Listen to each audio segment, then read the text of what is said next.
be and what research is available about them. And then she was interested in finding out what students at UAA knew about different kinds of food. And so here we'll have Lee's presentation. Good evening, my name is Lee, and the name of my capstone project is Genetically Modified Food, Examining the Perceptions of UAA Students. As you guys know, I'm a liberal studies major. The two areas of concentration that I have in this major is English and psychology.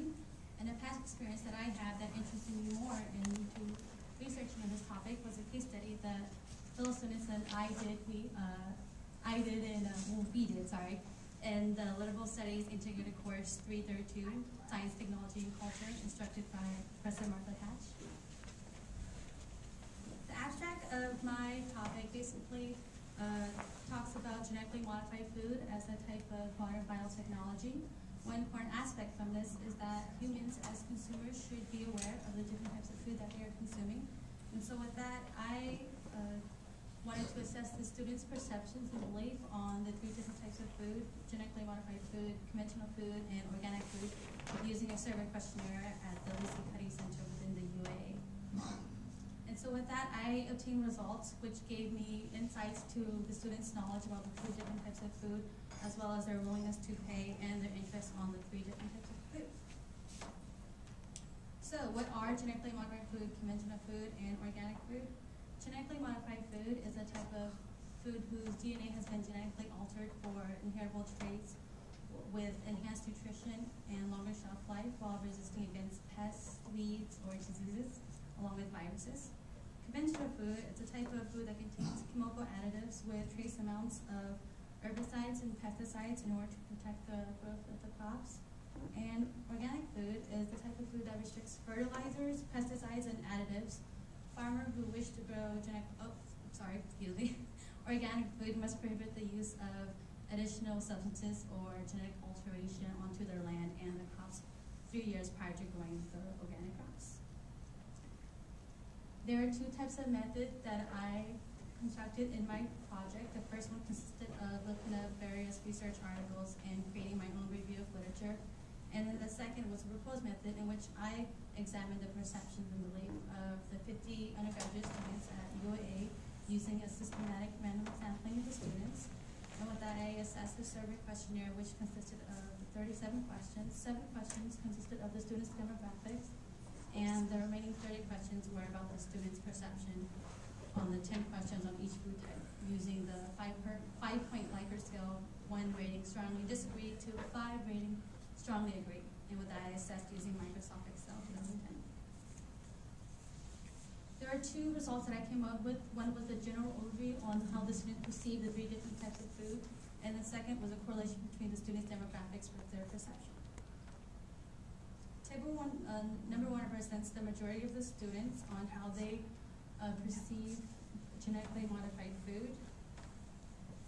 As you can see, the percentage in bold font red represents the majority of the students based on their perceptions on genetically modified food. And from the data shown on the slideshow, it states that the majority of students either chose neutral or don't know based on their attitudes towards genetically modified food. Similarly, for conventional food, I also have the majority of the students choosing neutral, don't know, based on the 10 similar questions that were asked. And in contrast, for organic food, I found that the students perceived more knowledge on organic food, either choosing strongly disagree to strongly agree based on their perception of organic food. The first correlation that I made was the students' willingness to pay for a higher price based on the students' marital status. And for the students who agreed or strongly agreed, and of the 44 participants who were single, 56% of the students found that they were more willing to pay a higher price for organic food rather than genetically modified food or conventional food. The second correlation that I made was the students' belief that the food contained some type of pesticide or herbicide based on the students who disagree or strongly disagree. And based off from my research that I found, a high majority of the freshmen, sophomore, seniors, and juniors found that organic food was did not contain some type of pesticide or herbicide. The last correlation that I made was the students' interest in knowing more about the different types of food based on gender. And of the females, who were 50% of those who were participant, found to have higher interest in knowing the 3 types of categories of food in comparison to the other gender. So in conclusion, from the literature review that I created and from various research articles, to date, scientists have found no negative effects when it comes to consuming genetically modified food, conventional food, or organic food. And from the results of this survey, I found that students overall are aware of the 3 different types of food. However, they perceive more knowledge in organic food in comparison to genetically modified food or conventional food. And one important aspect from this is that it is important to learn the student's perspective, because students, of course, are consumers and future stakeholders as well. And I also suggest that further studies should be made in order to obtain a greater analysis on the overview of biotechnology. These are the 7 references that I referred to in my PowerPoint. For my acknowledgement, I would like to thank the fellow and past class capstone students of A and B, the group members of Genetically Modified Food Case Study from the Liberal Studies Integrated Course 332, Professor Martha Hatch, Daryl Carl, the science librarian, the 50 students who participated in this survey, along with the IRB committee, and last but not least, Professor Ann Jackie.